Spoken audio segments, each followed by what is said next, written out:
আমার দেশের মাটি তোমার পরে ঠেকাই মাথা। ও আমার দেশের মাটি তোমার পরে ঠেকাই মাথা। তোমাতে বিশ্বময়ীর, তোমাতে বিশ্বমায়ের আঁচল পাতা। ও আমার দেশের মাটি তোমার পরে ঠেকাই মাথা। ও আমার দেশের মাটি তোমার পরে ঠেকাই মাথা। আমার নাম হচ্ছে জহুরুল আনোয়ার। আমার পিতার নাম এখন তো মৃত, ফজল করি। তখন স্বাধীন সময় ছিলেন। আমার গ্রামের নাম রাঙ্গামাটিয়ে, পরিচয় জানানন্দে, জেলা চট্টগ্রাম। আমি ঢাকা তেজগাঁ এয়ারবেসে ছিলাম। এয়ারবেসে আমি এমএস মিলিটারি ইঞ্জিনিয়ারিং সার্ভিসে আমি সার্জেন্ট, এক্স সার্জেন্ট। তখন কিন্তু আমি সার্ভিস ছিলাম। সার্ভিস থেকে আমি পালিয়ে গেছি তেজগাঁ থেকে। আমি মহাখালী আমার ভাড়া ছিল। আমি তিতুমির কলেজের প্রফেসর আবুল কালাম আজাদ সাহেব, ওনার সাথে, ওনার ছোটো ভাইয়ের সাথে ওনাদের একটা রেশন ডিলারিং ছিল। ওখানে আমি রেশনের জন্য গেছি। তখন আমার সাথে ওনার পরিচয় হয়। ওনার ওখানে বলতে আমি বলে মুক্তিযুদ্ধ কোথায় কীভাবে যাওয়া যায় সেটা জানি। ওনার কাছ থেকে আমরা ওখান থেকে চলে যাই যে খিলগা একটা জায়গার নাম আছে, খিলগাতে চলে যাই। খিলগা ওখান থেকে আমরা সেই বছর খুব বৃষ্টি হয়েছিল, ভীষণ বৃষ্টি ছিল। উত্তর খান দক্ষিণ খান জায়গাতে নাম ছিল। এখন বর্তমান যেখানে এয়ারপোর্ট পাচ্ছে এখানে আমি চলে যাই। আমরা প্রায় 10-12 জন রাত্রে নৌকা করে ওখান থেকে চলে যাই কুমিল্লা একটা ব্রাহ্মণবাড়িয়া একটা আরঙ্গবাজার জায়গার নাম আছে।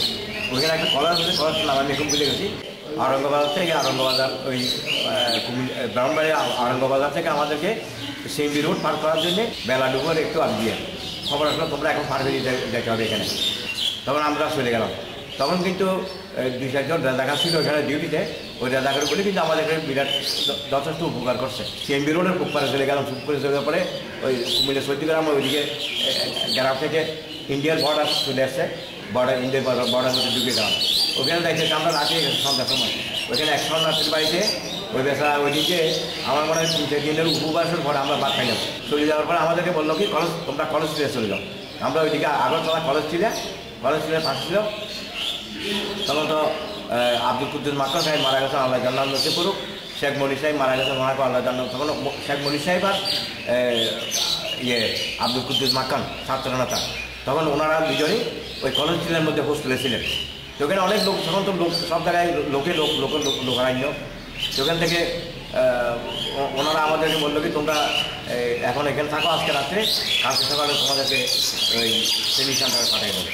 তারপর ওখান থেকে আমাদেরকে কলেজ স্ট্রিটে ওখানে শাহজাহান সাহেব ছিলেন। তখন শাহজাহান সাহেব ছিলেন। শাহজাহান সাহেব আপনার চিনবেন না ওনার তবে এখন। তারপর আজম আবদুল্লাহ সাহেব ছিলেন। হ্যাঁ, তারপর দিন সকালবেলা আমাদেরকে আগরতলা ওই ইয়েতে পাঠিয়ে দিল কংগ্রেস ভবন একটা নাম ছিল জায়গার নাম। কংগ্রেস ভবনে আমাদের উঠে নিয়ে গেল। ওইখানে দেখলাম ওইখানে মানুষ মাটিতে সব পড়ে আছে, সবাই মুক্তিযোদ্ধা।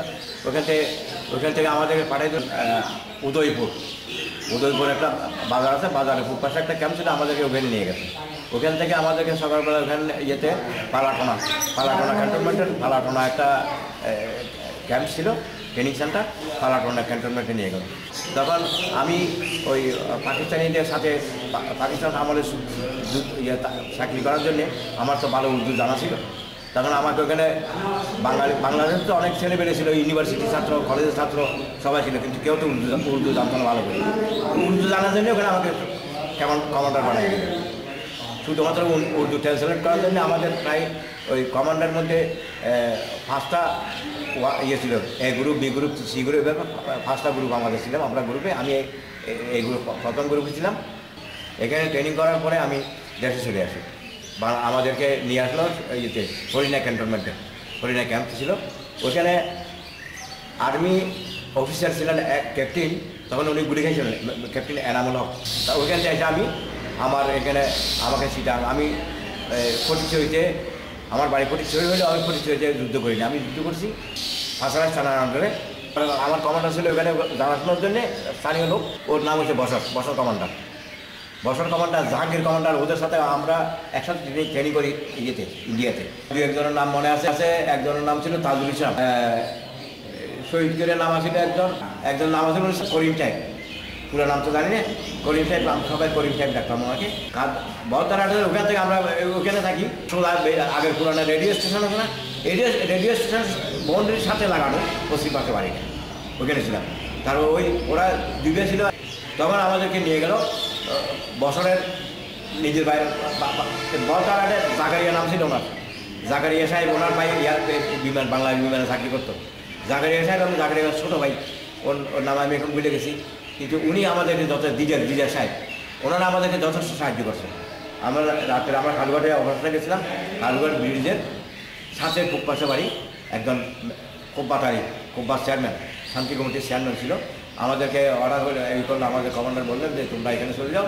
এখানে একজন এয়ারফোর্সের সার্জন নাম ছিল, ওনার নামটা আমি ভুলে গেছি, ওনার শ্বশুর বাড়িতে যাই আমরা রাত্রে ছিলাম। ওইখান থেকে এসে ও কোব্বাস চেয়ারম্যানকে আমরা রাত্রে অপারেশন করে বাড়ি নিয়ে গেলাম। এসব জানলাম, স্বাধীনের পর আমি আসে ঢাকা তেজগাঁয়ে জয়েন করছি এয়ারফোর্সে, ওখানে যাওয়া আমার কাজ আমি যোগদান করি।